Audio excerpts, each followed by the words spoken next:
Hey! Couché! I see you, Papa Shay. I'm the king of rock, there is none higher. Sucker MCs, just won't be tired. To roll my kingdom, you must see fire. I won't stop rocking till I retire. Like a dog without a bone, an actor out alone. Riders on the storm. Wow. And the music was good and the music was loud.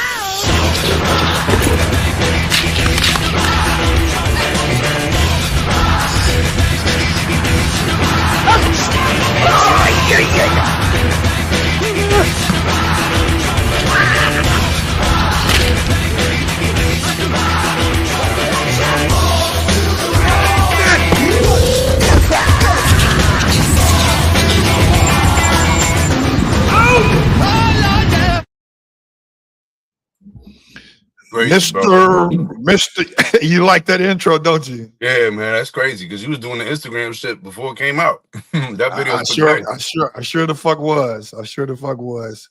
Let me dial this in right quick. Yeah. I was doing it, man. People, thanks for joining in today.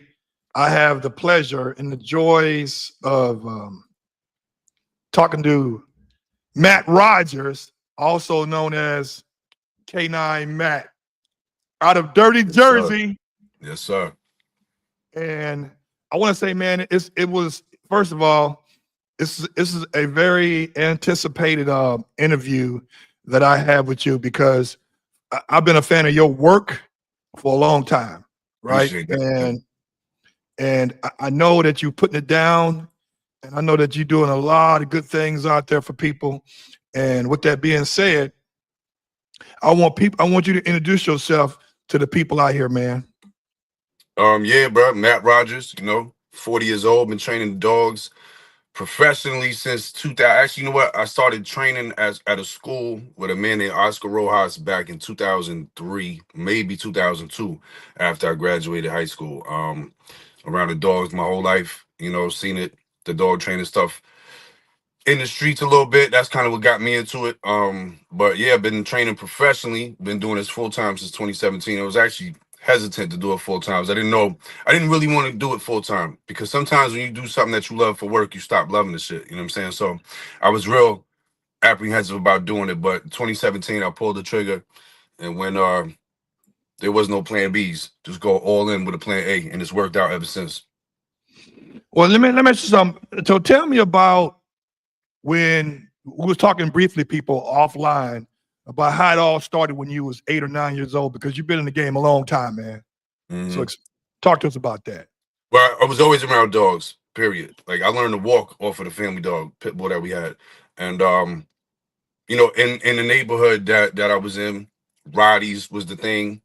Dobermans was still popular at the time because maybe the younger viewers might not know. This is before my time even, but in the 70s, Dobermans were the shit. So they were still popular in the 80s and early 90s. They still had that stereotype to them. So the Rottweilers, the Pits, there was no bullies. Corsos weren't really known like that. Roddies and Pits was really the shit in the 90s. And it was a status symbol also.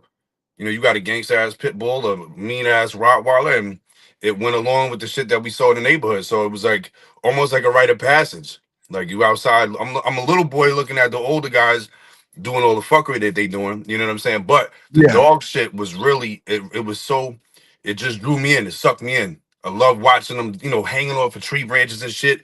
Guys, every fucking guy from the hood knows.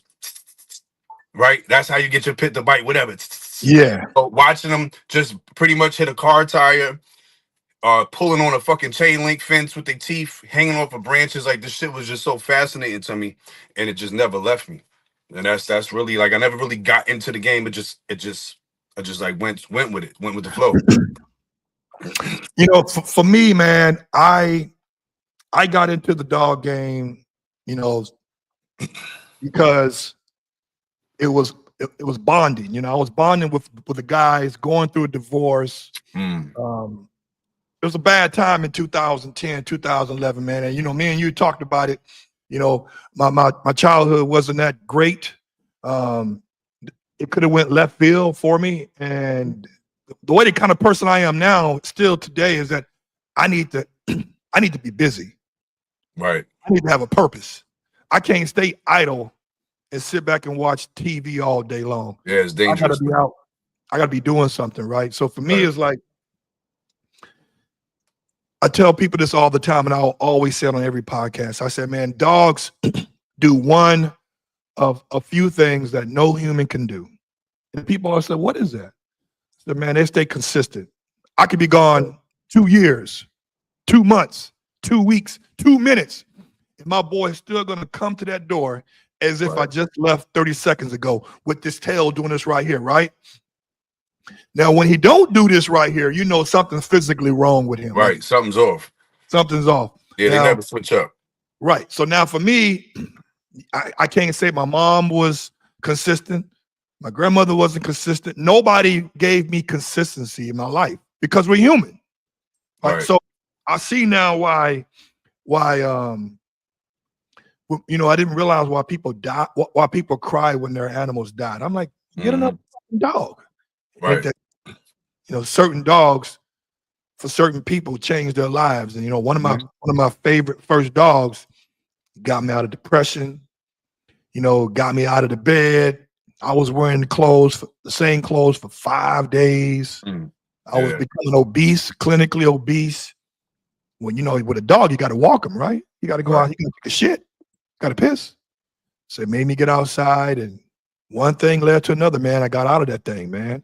And one thing I like about first of all, I like run and gun shit, right? I love dogs that work. Right. If I want a pet, I get a Cocker Spaniel, right? And one of the things that brought me to your attention is when you was doing bite work, like street protection bite work. You was the trainer, but also sometimes the decoy. Yeah, for a long time. In the streets. Not on motherfucking like a park. Nah. You know, you can do bite work in public parks and people think, oh, that's cruel, that's inhumane. Like, you know, these motherfuckers are designed for this.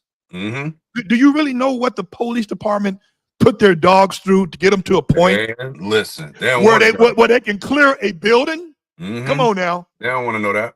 No, they don't want, because they don't show that. They think, oh, put a harness on them, take the choker off, take the prong. No, if I put a harness on him, he's on your ass. Yeah, the pet world, the pet culture has no business in the working dog world.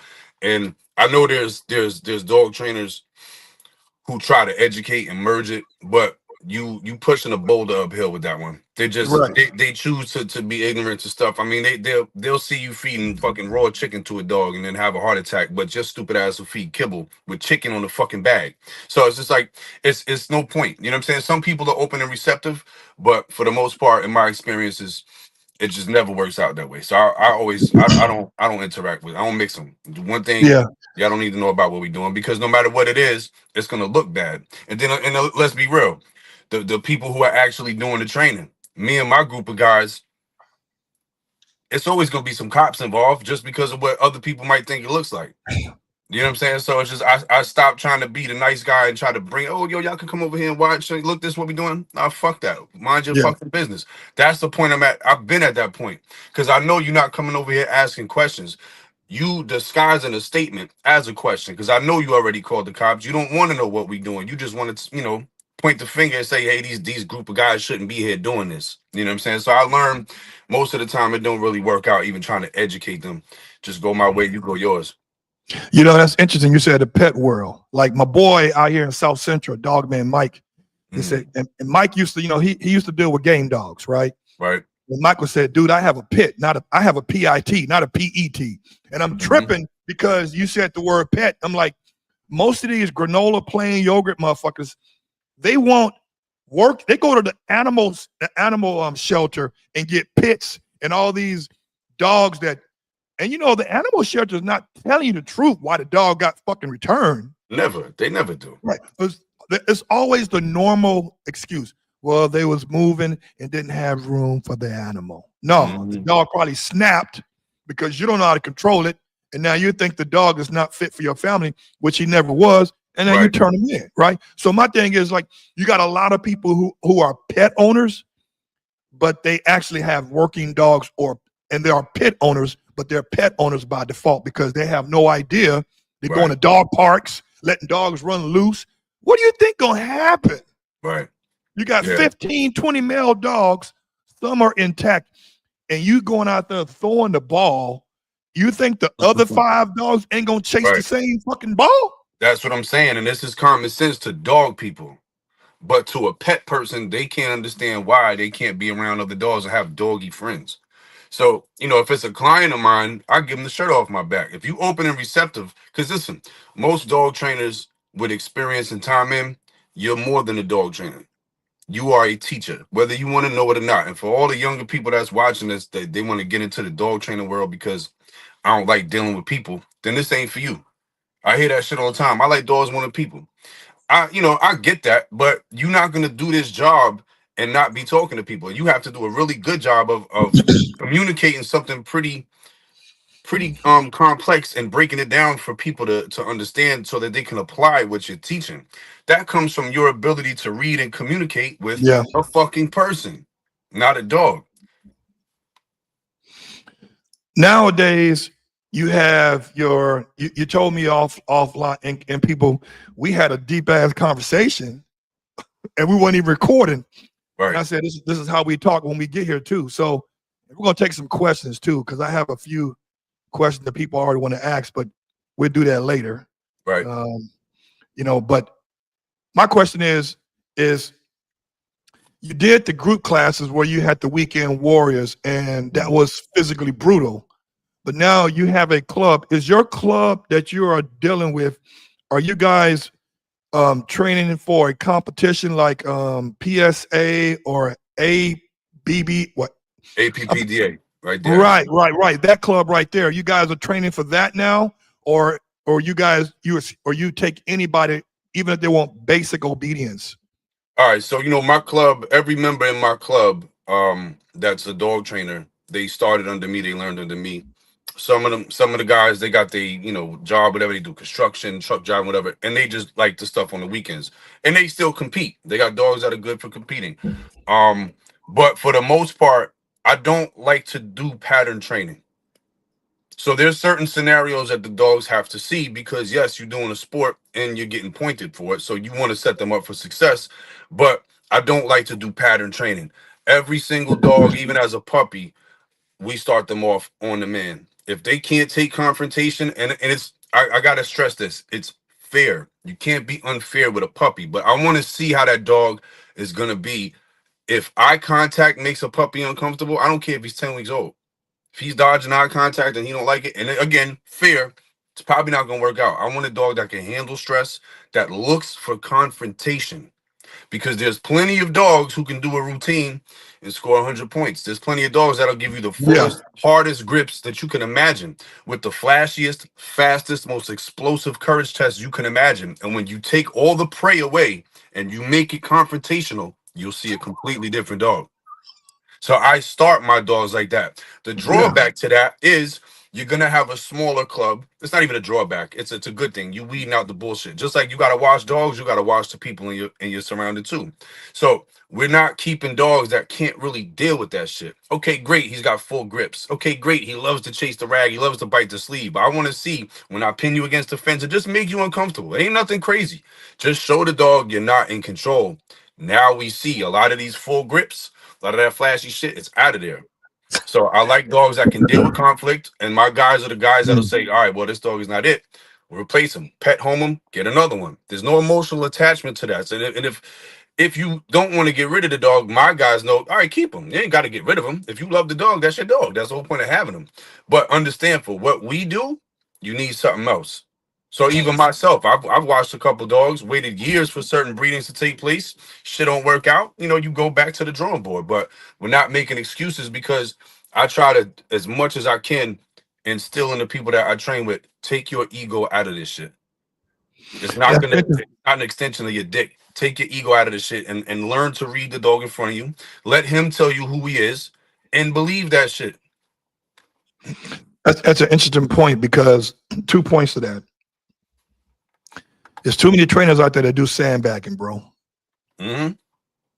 And we need more trainers like you and Donnell, aka Psych, to give the honest, brutal truth. It may not come around all smooth like ice cream as far as the delivery, but the honest truth on what you was expecting that's not going to happen because of the DNA of this dog has to be told, right? And some people can't take the truth, right? And there are some trainers that will tell you what you want to hear because they need that residual income. So for me, I've been through it. You know, my wife, before she was my wife, she was tripping that, you know, she loved animals. She wanted to be a veterinarian before she figured out how much science and chemistry and math is involved, right? But she was like, but I love this puppy. Fuck that. This puppy doesn't, every pet that I have has a purpose in my house. The only two pets that can do what they want to because they serve a comfort purpose is two cats. All the rest of you motherfucking dogs, they got to work, they got to provide, they got to be able to breed. Not only they got to be proven on the field, right? But they got to be proven genetically. They got, because you know, you can get a lot of great ass dogs that do all this shit, but then what they're producing is weak puppies, like nothing. You know, and if a dog stay in my camp, like my man Al Benuelos, who helped me train a lot of my other dogs, Al will tell me like, yo, this motherfucker, he'll tell like this, he said, this motherfucker is not cut out for IPO because Al's gonna give him the boogeyman, right? And all this pressure is under control pressure. We're not whelping on dogs and you know, there's a lot of pressure being put. I will say that. And if you can make it beyond that point, everything else is textbook, right? It's routine. So my thing, yeah, like even like with the tracking, people was tripping like, man, your dog is all. This is like when we were training for tracking. Man, your dog is all skinny and shit, man. What's wrong? Man? All the ribs. So, dude, he's tracking. Right. We can't track the motherfucker with a full belly of food. Right. You know, so it's a process. It's a process, right? Right. So my thing is, at what point, what are you looking for? And we're going to talk about your personal dogs too. What are you looking for in a puppy? Because you said you was not a pit guy, but the dogs that I see going up the tree and shit, tap, tip, tap, and come back, they're pits. But what are you looking for in a puppy when you are trying to get one for yourself? What boxes you got to check for it to be your dog? For me, knowing the bloodline is important. Is it everything? No, it's not. And I'll try to, people who know me from Instagram and shit, and you know, for a while they probably heard me say this before, but my dog Ace, the red pit, he's a showbred American pit bull terrier. He's not a game dog at all. Not bred for work. None of them did spring pole, treadmill, none of that shit, right? I didn't care at the time. I was driving trucks for a living. I didn't want to do the dog shit full time. I just wanted a dog that I could play ball with after work on the weekends to get away from the wife at the time. You know what I'm saying? So I'm like, I don't give a fuck if he works. Just don't be sick and weird. So ends up being, I'm not going to say to my standards, a great working dog, but a solid 7 across the board. And what he taught me was environmentals are the single most important thing. You need drive, yes. But there are plenty of Malleys, plenty of pit bulls, shepherds, whatever, of puppies that you'll see they'll bite and hang off of anything. But a lot of that drive is, I've learned, is actually like nervous energy. And that's how they soothe themselves. Like a baby, they need to put their mouth on something. So as they start to get older and they mature, that drive shit is cool. Yeah, he'll bite some shit, but the motherfucker's sitting there shaking like this, and he's in a new spot. Or he sees some slippery floors and he pancakes, and he don't want to move. You can't out-train that shit. And if you think you can, when you go to compete and he sees some shit he never seen, you're gonna see that fucking weird shit as a puppy at 2 years old. So that show dog Ace, everybody used to laugh and joke because I would say, this is a pet. He ain't a working dog, just a pet. And it became like a joke because I'm watching no matter where I go, this motherfucker's so happy-go-lucky. It don't matter where I go, he's the same solid 7 everywhere.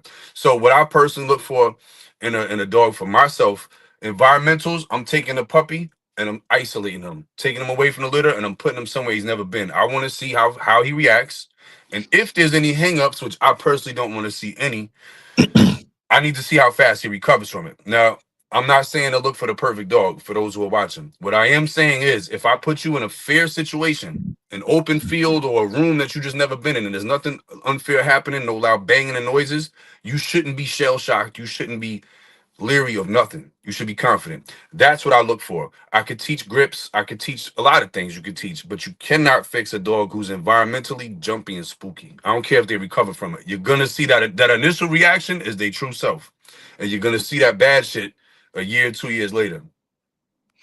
Drive is probably after that drive. Definitely, I like full grips and bite mechanics are bred into a dog. Let's make that known off the bat. Yes, you can fix dogs with negative stim, with a lot of little techniques and shit that I like to use that you'll see when you come up. You could do the bungee. There's a lot of things to create full grips. And the thing that makes me say genetics trump everything when it comes to gripping is when the decoys are helping these dogs and the handlers helping the dogs with the grips, they look great. But when you take all the help away and that dog stresses, you're gonna get his genetic grips back. Yeah. So I like to see environmentals got to be bomb proof, got to be very confident. I prefer a happy puppy. Drive got to be there and the grips got to be there. So we don't really care what breed it is, do we? Bro, I'll take a fucking Labradoodle. That's why I say I'm not a pit guy. You know what I'm saying? I had Donovan Pinschers, I had Rottweilers, the pit, like, and all of these were working dogs. They're all working stock. But this fucking showbred pit happily waxes all of them. And he's fucking happy doing it. So it just become one of them things like, yo, a good pit bull is hard to beat.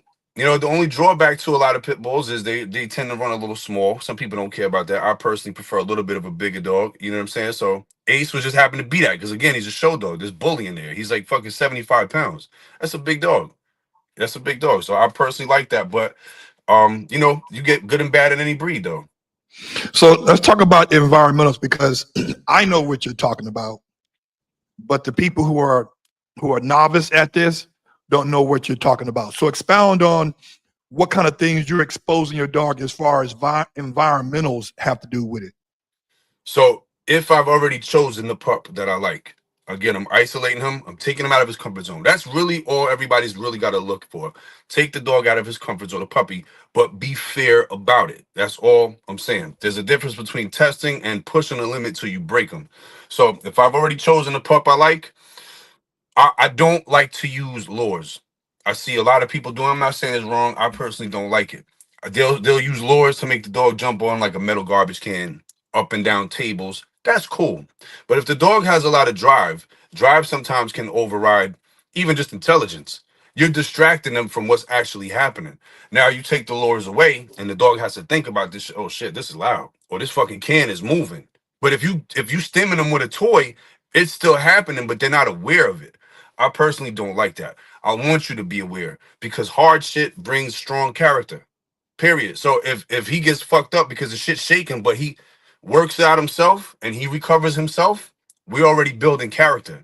If I'm making videos and training sessions of him jumping over shit because I got a rag, what did he really learn? Right. Not a whole lot. It didn't register to him. Right.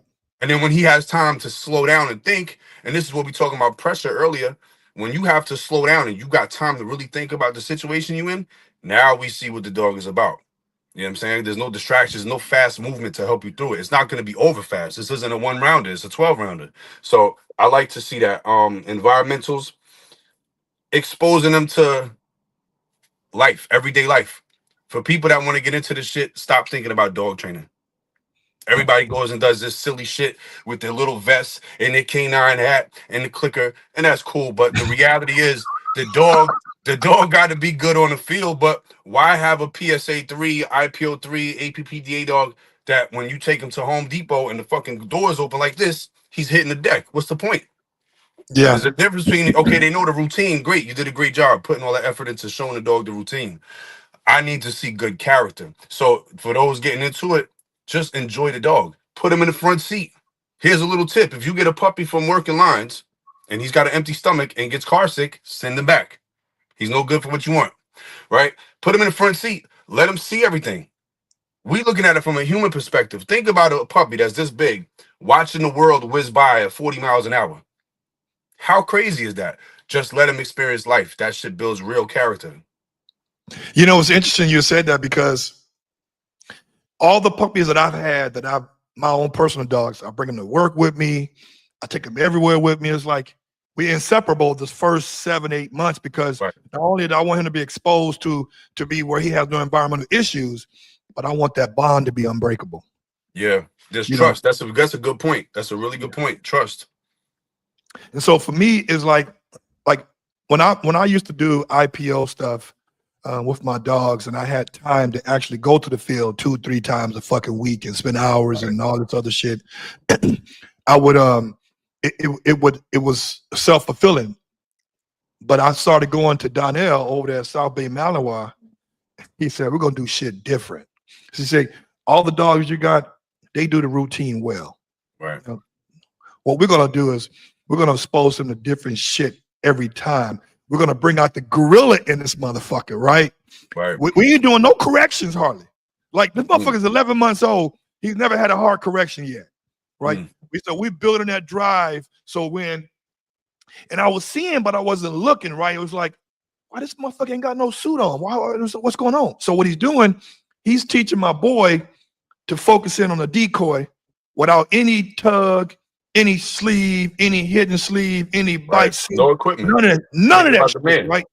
Right. So now when he does focus, all we got to do, watch him. He's on, right? And he's zooming in right there. Even if it peeks around the corner, we see him, he's barking at him again.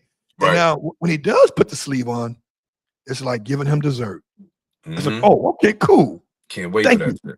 But then here's the part. When he bites that sleeve, and then Caleb takes his hand out of the sleeve, Caleb's going back at the dog again. So now Titus is learning, fuck the sleeve, I'm going back to you again. Right. Hold on. Yeah. So that's what we are doing. That's why I got to get another Canon camera. That motherfucker is every 30, 40 minutes. This fuck. Anyway, but that's what we're doing. And like yesterday, man, let me tell you how dope the trainers are, man, that I'm dealing with at South Bay, man. Like yesterday when I took 2 of my boys, took Titus to pup because I want to get him right. Caleb brings out, you know, the fucking 3-gallon water bottles that you get when you doing sparkle waters or whatever. Yeah. He's bringing that shit out while we on the table. I said, he ain't never seen this. And guess what? He still went for Caleb, even though you got this big ass tub pushing in front of you while he's agitating you with a whip. Right. And like my boy was like, he didn't push, he didn't go back. He still pushed forward. He went forward, right. That's what I'm telling you, man. And it's like those little things, man, are so much of a confidence builder. It makes your dog not impervious to being corrected, but it makes him feel like he's winning every time. Right. And you know people like I had to learn a person's perception is not how the dog takes it, right? So there's a lot of tricks like with the jugs. Again, take the puppy. I like to back tie my puppies. Heavy chain at 3 months old, right? While we doing bite work at the classes, let them hear the gunfire. Right. Let them hear the whip. Let them hear the jugs with, you know, the rocks and the plastic jugs. I like to personally put the jugs around the dog so he's got to step on them, jump on them. Now, what might have been intimidating to the puppy at first, now that's his outlet to get this fucking frustration out. Now they're fucking ragging on the fucking the jug of rocks, where initially it might have been something that scared him. So I like to use those things to, it looks like, yes, the building confidence, yes. Ultimately, the dogs are what they are. Your job as a decoy or a trainer is to, as much as you can, as best you can, proof what other people might perceive as pressure.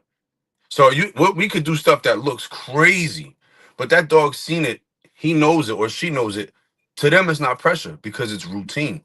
So even if I'm doing smoke bombs, fireworks, doing obedience, gunshots, picking the dog up, laying on top of them, to them, it's not pressure. To everybody else, oh shit, that's crazy. And it is. Don't get me wrong, we built them for that. But the dog don't perceive it as pressure. My point that I'm getting at is good training will get you there. But ultimately, like everything else, at some point, that dog's going to experience something that they haven't.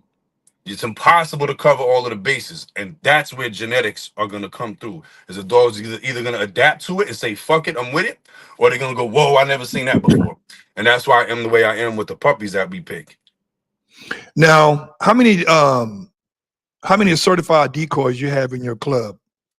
Okay, so I got a couple of guys that aren't active no more. You know, they get married and kids and shit like that. So I got PJ, me and PJ certified together in 2016.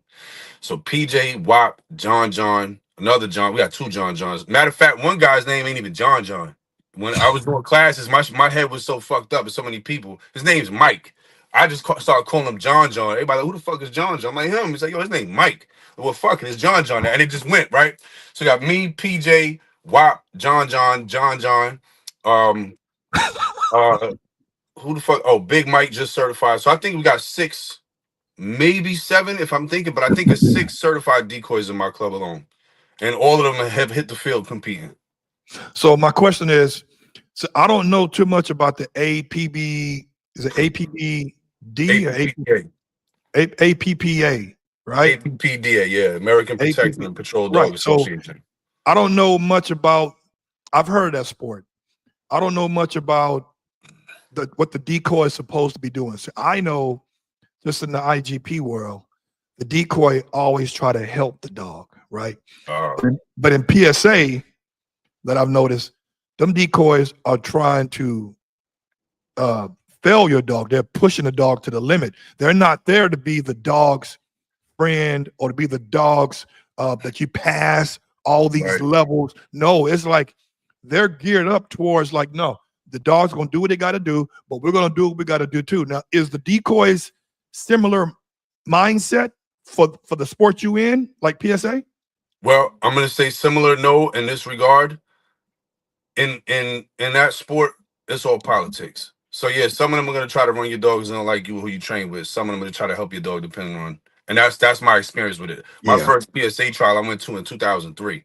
So it's not like I'm an expert in that, but the people I've seen that, you know, that train the sport and the people I've heard, like when my guys that went out there and ventured out, we all hear the bullshit that they got to say. So I'm not gonna say we similar in that mental.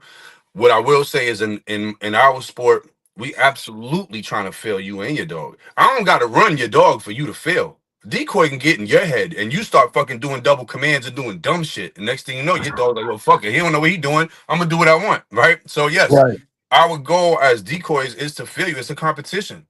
Now afterwards, we all train together, so it doesn't matter what club you from. With APPDA and everybody always say the same shit, yo. Like, yo, it's like family here. Everybody congratulates you if you pass or fail. The same people that we training with are the same people we trying to beat and we talking shit to. You know, friendly shit. But yeah, I'm trying to beat you. But at the same time, that same person who's popping shit to me in a friendly way is gonna help me fix what the fuck I just fucked up on. That's the difference that I haven't seen in no other sport. Yes, we trying to feel you. Yes, we trying to feel your dog. We are. We're going to make your dog either break and take a bite that he's not supposed to take, or we're going to run him. But either way, afterwards, ain't nobody bashing on you or going online talking crazy, because we all been on that field and we know just going there knowing you ain't got no collars on, you ain't got no e-collar, no prong. You can't even say the word no. You can't give them no type of corrections.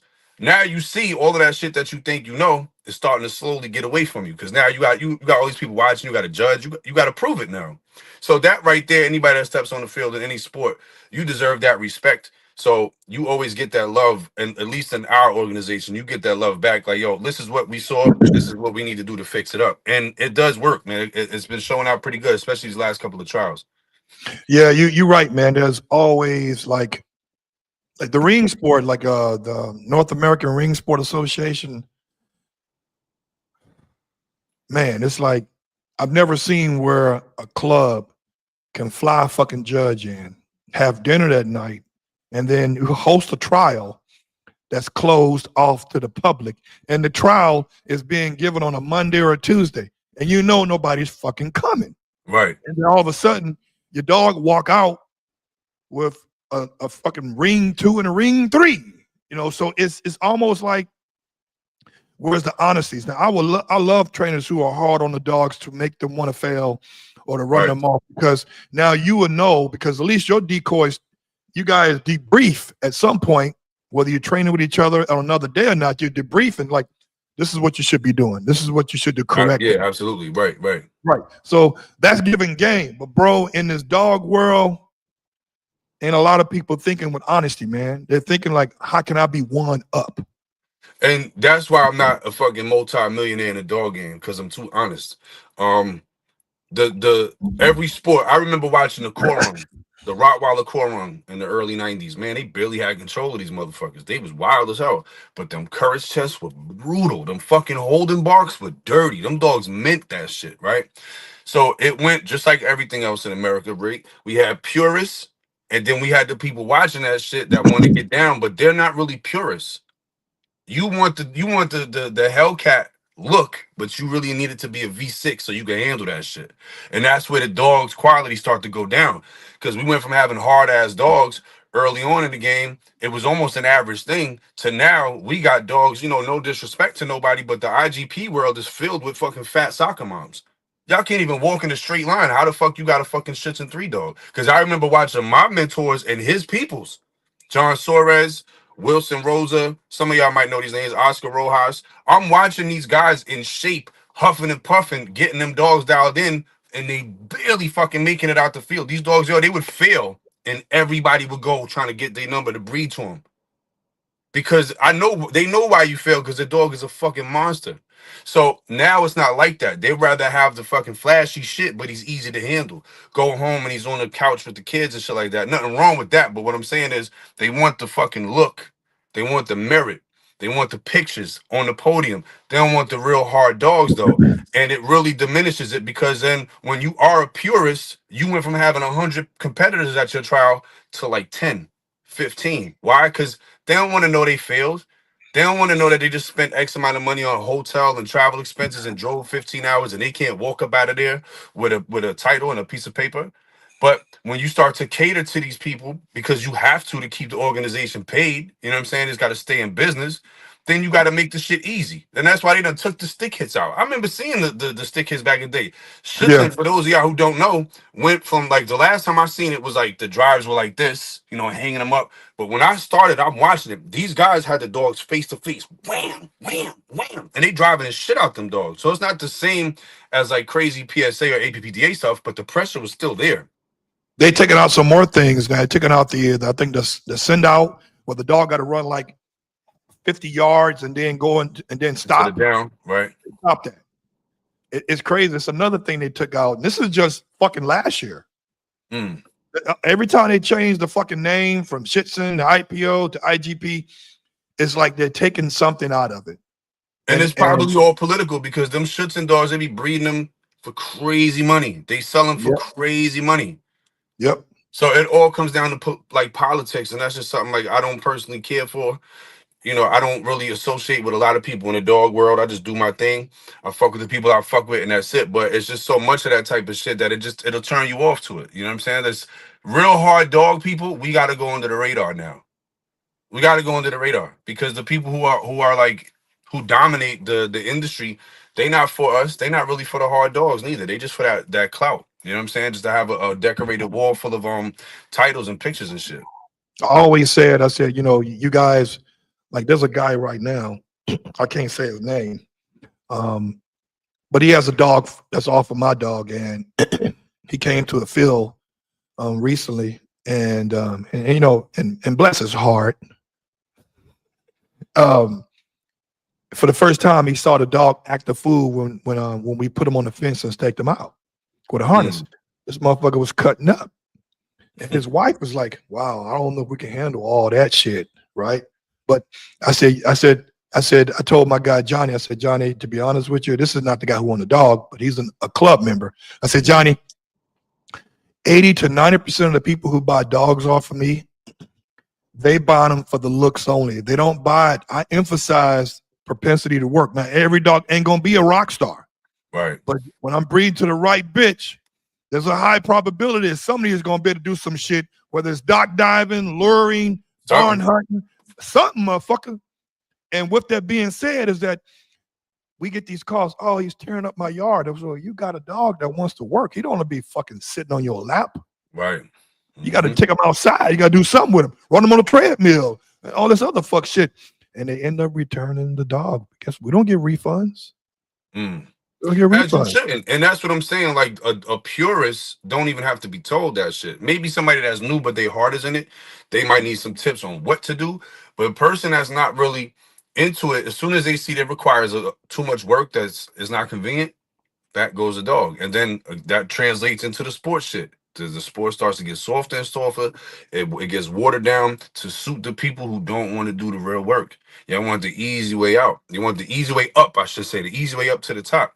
They And want when an you're a elevator purist, ride you to don't the want top. that. They don't want to take the stairs. They Nah, want an they don't. elevator ride.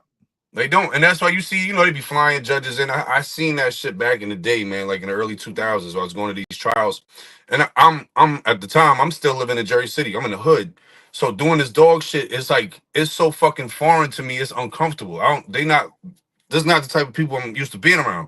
But I'm watching these people practically ass kiss this German judge who barely speak English. And I asked my teacher about it, and he was like, "Bro, they doing that shit because they want to pass." And whoever kissed his ass the most, they all walked out of there with some shit. And I'm like, "Yo, my man got the hardest dog here, but y'all failed him." But it's all politics, though. That's why I don't like that shit. So it's just I don't think it's ever gonna go back. To be honest with you, I don't think it's ever gonna go back. So what we're gonna do? I'm gonna read a few. You can't see the monitor, can you? I'm gonna read a couple of questions and comments. One of them is gonna be, it said, "Hey, this is from the kid 1981 Jones, and pet people know everything about dogs too, don't they?" They LOL. sure fucking do. There's another one. What are the top protection dog breeds? That's a good one. That is a good one, and that's a broad answer.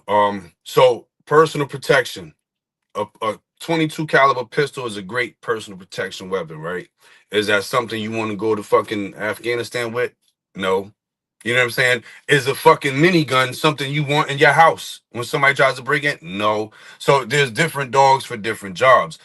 Most people really need a deterrent versus a protection dog. So what a true like extremist dog person is not going to keep the type of dog that most dog enthusiasts need. The purist wants some gangster shit, the 1%. Y'all don't need and definitely don't want that. So what are the top protection breeds? Depends on your use. If you need a dog that's good for the fence, good to put on a big show in the house, Corso, Presser, Rottweiler. Rottweilers are in my opinion almost hands down when it comes to master breeds the best working dog in terms of versatility. If you need a dog that you need to actually deploy, probably the herders, the shepherds. It's still a good German shepherd. That's a bad motherfucker. If you get a good German shepherd, you're talking 90, 100 pounds with the works. Malleys, the Dutchies, they seem to dominate it. The bull herders, they gain in popularity now. But yeah, I mean, those are gonna be the dogs I would use for when I really need some shit. And there's unpredictable stuff coming. I'm going with the Malleys, the Pits, the crosses of the both. Dogs like that. If I'm on some shit where I got a client, they break it in the house. Let me tell you why I don't want a pit. Let me tell you why I don't want a Mally for that. You got some people that have like car lots. These dogs are so drivey. There's a good chance when you come back to your job in the morning, that fucking dog done climbed the fence and got out and just caused you a lot of fucking trouble. If he's even alive still, right?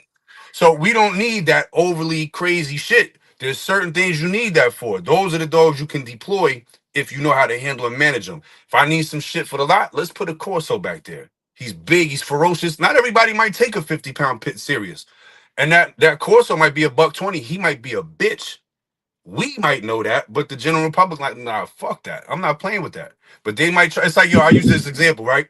If you got fucking Jet Li and you don't know who Jet Li is, would you rather use him as a bodyguard or the 6'7", 320-pound cupcake? You're gonna go with the cupcake. Why? Because the little guy, even though he can fuck everybody up, he's gonna be proving that shit all fucking night.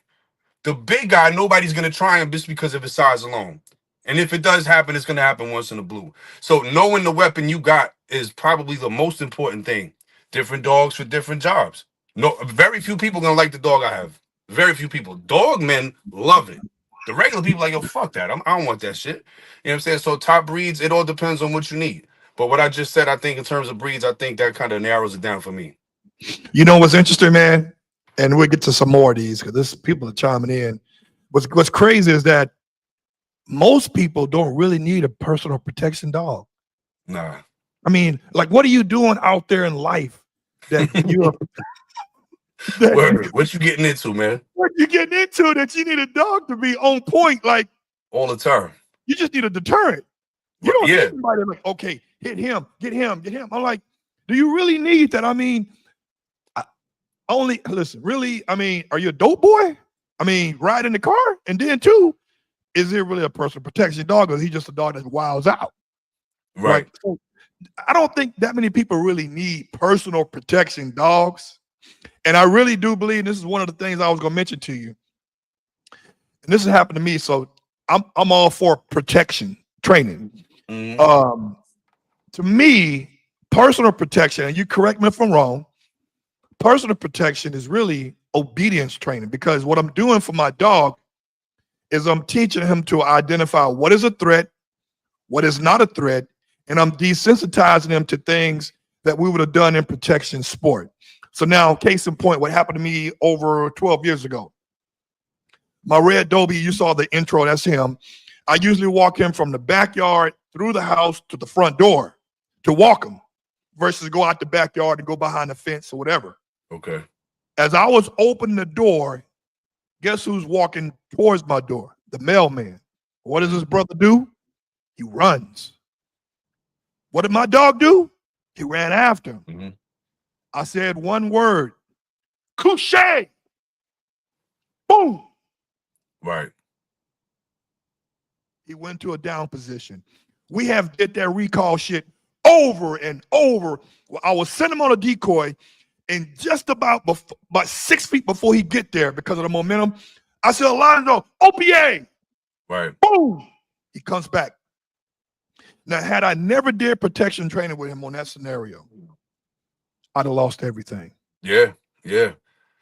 So what do you think about if you got the dog that can withstand protection training? Do you think protection training is really obedience training? It kind of is, only because if I say bite him, that's technically a command I'm giving you. I don't care if I tell you climb the tree backwards, sit down, heel, stay, bite them, stop biting them. It's all obedience. Yeah. There's different ways of doing it. You know what I'm saying? What I would say to something that you mentioned when you was like teaching the dog to identify a threat, I don't believe that at all, because I mean, shit, most people can't identify a threat sometimes. You can see somebody acting a little crazy because they drunk or whatever, but if you read their intention, they kind of harmless. And then you got motherfuckers that's real polite and straight to the point.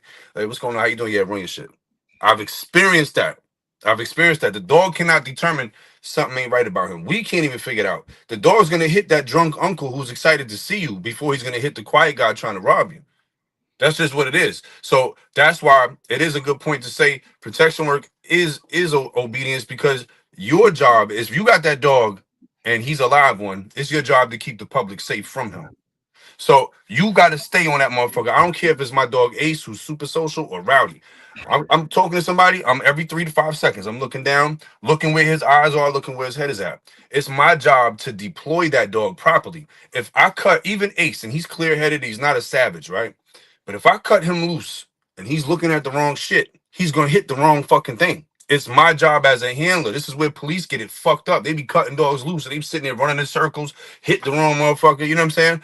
They don't have the training. You got to manipulate the dog's line of sight. When he gets hot and he looks at something, he don't know what he's looking at, but if he looks in that direction, good boy, and you fucking gas him up and he's saying, this is bringing me fucking stim, they're going to stay there. Now, drag him in. Once he's locked in, send that motherfucker. Right? That's how you can ensure, or not ensure, but drastically eliminate mistakes. It's all through handling. If I just let the dog make the decision he wants, he might hit the fucking wrong thing. He might even go start a fight with the border collie up the street. Because you can't let the dog do what he wants to do. Facts, What he man. wants to do is not what we want to do. We just manipulate their instincts and drives to work for us. But technically, they don't want to go bite the sleeve. What they really want to do is chase a fucking deer. We just took the deer and put it on fucking a jute and say, look, this is where you can take all of that out at. So it's the handler's job to say what the threat is. Definitely not the dog. So here's another question from God the Animal. What do you guys think of Gamebred Dogo Argentos for personal protection? All right. Right off the bat, there's no such thing as a Gamebred Dogo Argentino.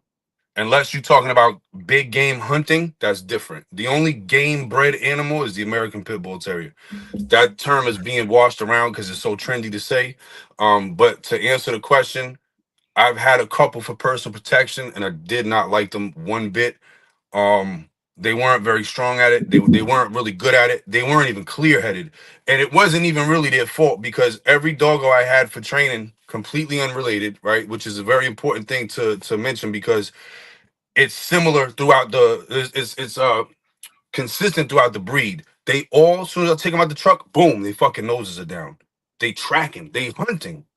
So when they finally did start doing man work, it was a little unstable. Meaning, like, I'm cool with the dog, got a bond with him, but if I touch them one too many times, they turn it around. Like they'll kind of self-reward wherever they want, really, because they're not made for that shit. Now, I have seen some doggos do pretty good protection. I have seen it. Understand though that doggo people that are true to the breed don't want to see that shit.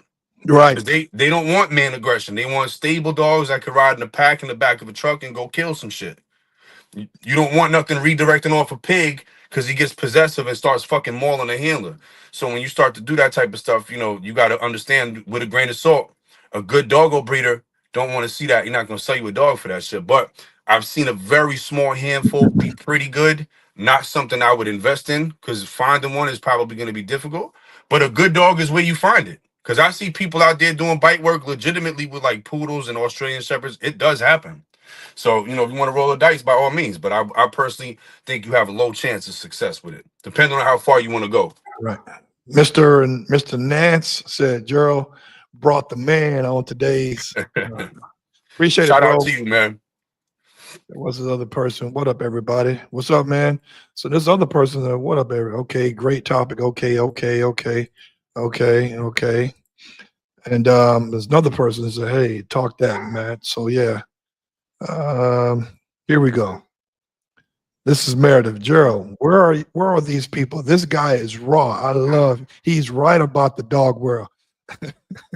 She was probably talking about that pet shit before, you know. Yeah, Meredith is out in Colorado. She's Rocky Mountain Dobermans. She's got some good dogs too. Yeah, she's I'm gonna put up. Meredith, I'm gonna put up where you can find him. He's in Jersey. You can follow him. You guys, you can follow him on TikTok at K9. Well, not Matt TikTok. I don't really be on TikTok like that. It's Instagram, really. Instagram, the website is all there. All that shit is there. But TikTok, I don't fuck with. Speaking of Instagram, I remember your Instagram used to have almost 75,000 followers. Something. Is this a new account? Yeah, it was actually like 81,000. In 2020, it was growing, dog. Yeah, 2021, they took my shit. They took it down, and it was a mistake. I didn't realize you couldn't sell puppies on there. I was trying to help a friend of mine move some Mally pups, and I posted it in my story. Went to go check it. Like 20 minutes later, it was gone. So what the fuck? I thought it was a mistake. I kept doing that shit like 3-4 times. I did it back to back to back, and it was a violation each time. And then I had been. You can't even curse on this motherfucker no more without saying some shit. So it's too many violations. They took my page down, so I had to make another one. Yeah, I remember it because I was like, man, every time I turn this motherfucker on, he got another 1,000. That was pre-algorithm days. That's when this shit was organic. Now, I don't know. I can't even call it no more. I don't even be tripping on social media because it's hard to call it. Let me see here. What did Meredith say? She said they opened a protection dog program here in my area, and they don't want my Dobermans involved. That's politics. Could be, yeah. Let me see. What is this other right here? It says so many bozos on social media pretending to be experts just because they have a 200-pound borbal. I asked them to show how many of you that live past 5 in hair crickets, and not to mention if they can work. That's true, man. There's a lot of goddamn borbal mastiff. I mean, you wake up, there's a new one every goddamn day. Well, I got a friend of mine who breeds working borbals, and I think her biggest males are like 120, if that. And I mean, they work, bro. They fucking nice. They're like, well, real working dogs ain't gonna be pretty looking. They're gonna lack size, and whatever they lack in size, they got the heart to back it up. They got the ability. I mean, 200 pounds is like, that's a stretch anyway. But I mean, 200 pounds, what's he gonna do? He just looks good for pictures, It says Alpha Dog. If you had to restart your business with dogs all over again, but the knowledge you have now, what would you change to be different? That's a good one. Well, I don't think you can do it any different. I think it's all a part of growing. When you're a younger guy in the game, your ego is running crazy. You want the biggest, baddest dog. You want the one that all of the fucking decoys love, and you know he's unrunnable. As you mature, you have to go through that. You have to. As you mature, you learn like, okay, that's cool, but I need to do this for a living. Like the bite work shit is great. It's fun. We all love it. But the pet people is the one that's paying you. Like, you know, like for real, for real. That's really where your bread and butter is gonna come from. So what would I do different? I think I would probably work on my people skills a little bit more early on and take the obedience stuff a little bit more serious. Just for, you know, to better myself as a businessman. But in terms of like, I just think you all gotta grow that way. You gotta make those mistakes. I wouldn't change shit. I wouldn't change shit. You know, and that's interesting you say that because most of the guys that I still fuck with in the dog training business, they're not the delivery is pretty fucked up, right? So so I don't take it personal. When Sykes cuss me out, or when Lewis cussed me out, or when other trainers says some crazy shit to me, I got to keep remembering that these niggas are taking a bite off of dogs. The adrenaline's going. They got to build their A game, and now they got to tell you what to do right that you did wrong. It's gonna come off a little bit because the timing is so important. The urgency is there because you can't explain it to the dog. You got to get it right in that millisecond. And then when the handler's in la la land or not paying attention or caught up, and you got to say something 2-3 times, yeah, it's gonna come off a little crazy. This guy named Shane Lyons, Matt, does Rowdy go off leash in public? In public, if I'm in a wide open space like a park, yes, my head stays on a swivel all the time.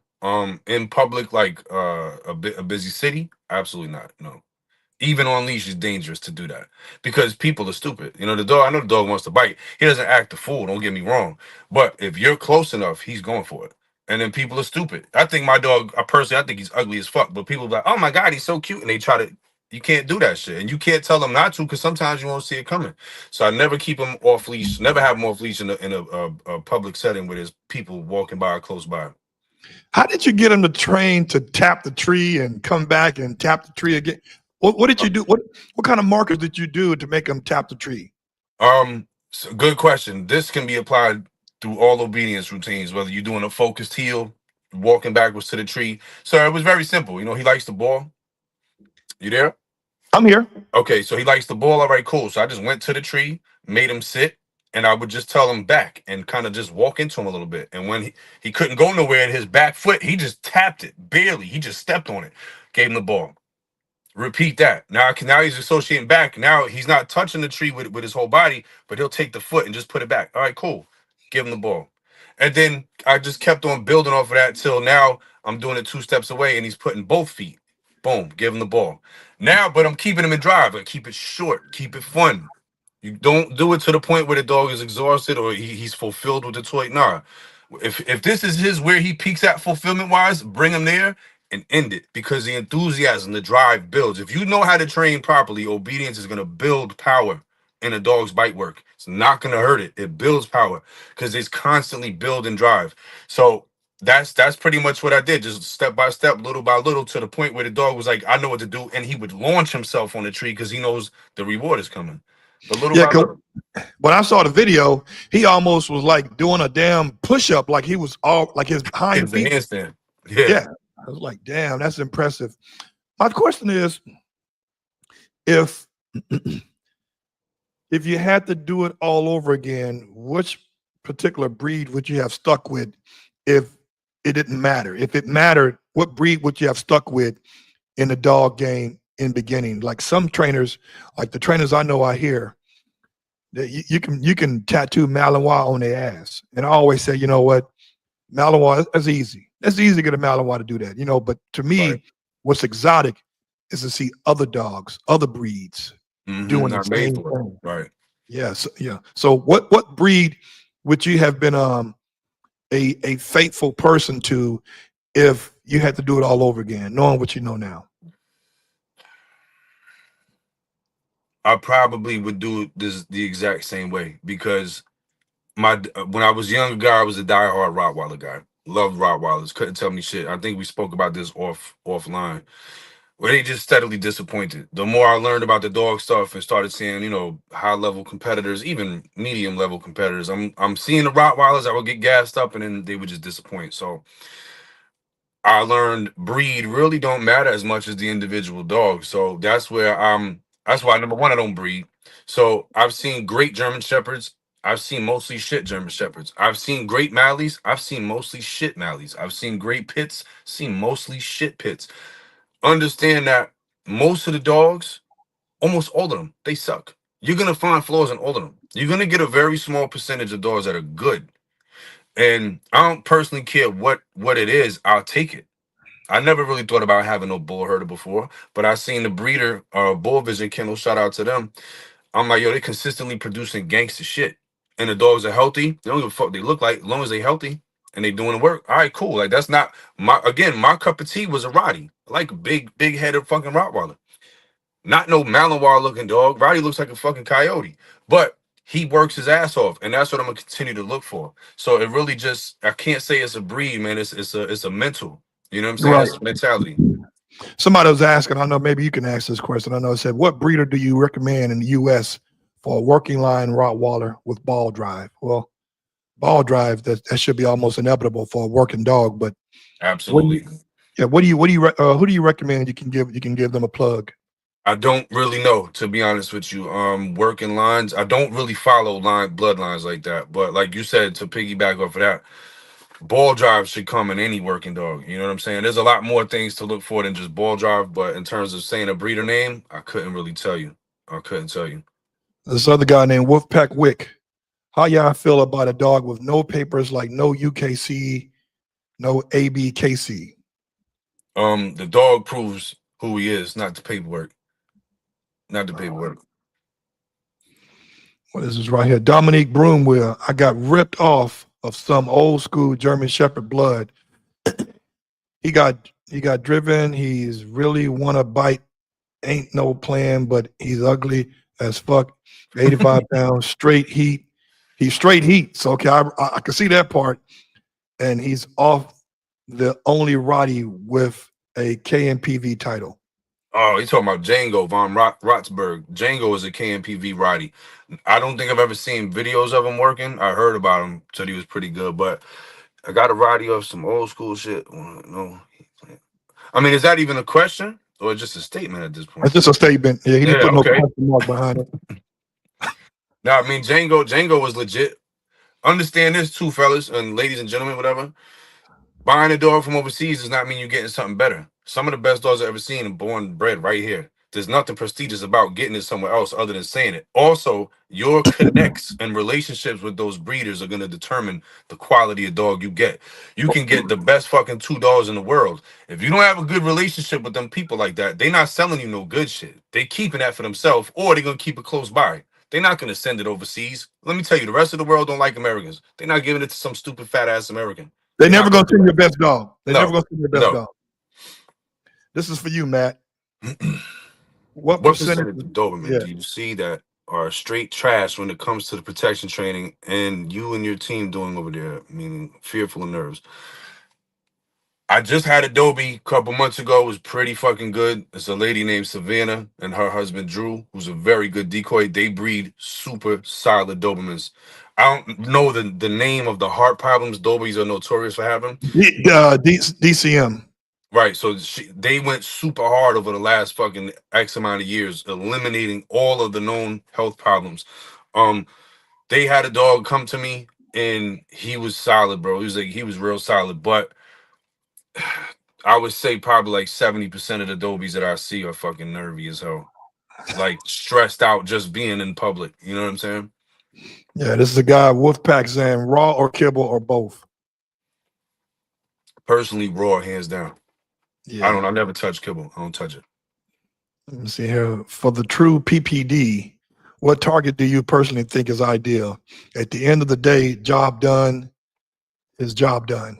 That's a great question. At the end of the day, so for wanting to play with the dogs and getting deep into training, you do have to teach targets. You do, because you want to desensitize the dogs to a lot of stuff. Once I know they can take X amount of pressure, they don't got to go crazy. But once I know they can take X amount of pressure, now I don't care what he bites. I don't care if he grabs your hand. I don't care if he grabs your dick, your kneecap, your ankle. If we talking about a street dog, bite that motherfucker wherever you can, and we worry about the shit later. So teaching a dog targeting for a street dog can absolutely backfire. You have to do it initially because you got to teach them how to spar. But once they know that shit, teach them everything is open. Only thing I would say I wouldn't teach, and this is for insurance purposes later, is a face biter. That's another it. question. So you've done a lot of decoy work. So my question is, some of these dogs are dirty, man, and some of them just don't know. But have you ever been bit in the face? I know that a lot of decoys now are they haven't adopted that wearing a face mask. Only one guy that I've noticed that wore a face mask. Everybody else is like, okay, they don't have the pants on, but they got the jacket on. And guess what? Dog is biting right here. Like, motherfucker, he's not that far from right here. Right. So what do you think about that? You think have something like that ever happened where the dog bit somewhere where you wasn't protected? No, I've never been bitten while I was suited up in a bad spot, because before any of y'all hop into the suit, learn the basics, man. Do the boring shit. Y'all want to really know dogs for real? And this does absolutely translate into decoy work. Go to your local animal shelter, sign up to be a volunteer, and walk them motherfuckers. Because only in an animal shelter are you going to see the widest variety of genetics and the widest variety of environmental backgrounds, right? You got dogs in there that's fucking batshit, absolutely dangerous, crazy, straight out the shelter, that are worse than any working dog you'll ever see. The most dangerous dogs I've ever seen that were put to sleep and they should have never been fucking let to live that long came from a shelter. Learn how to read the dogs. When you see how to read a dog, you say, this motherfucker about to come up the leash. That translates to when you working a dog. You can feel, you can feel what they thinking. That grip starts to change a little bit. They start looking around with their eyes are moving. They're on a grip, but their eyes are moving. Their body language might change a hair.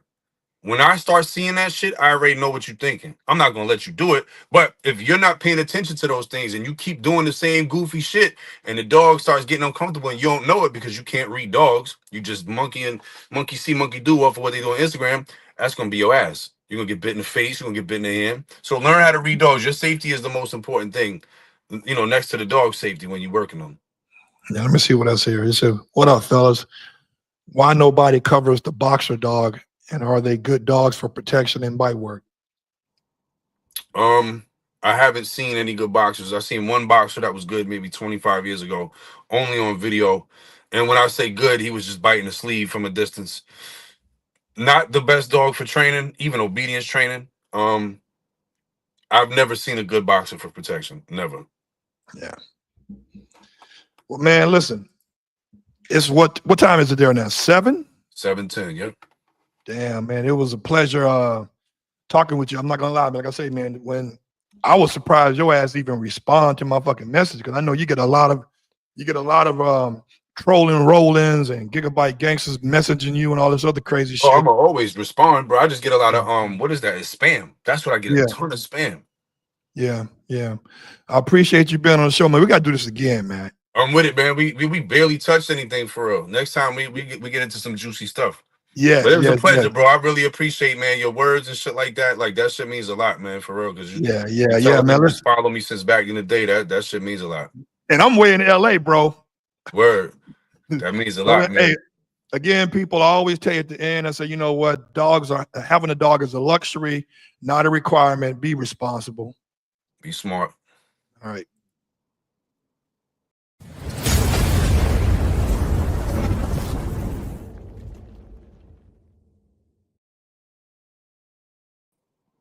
There you go.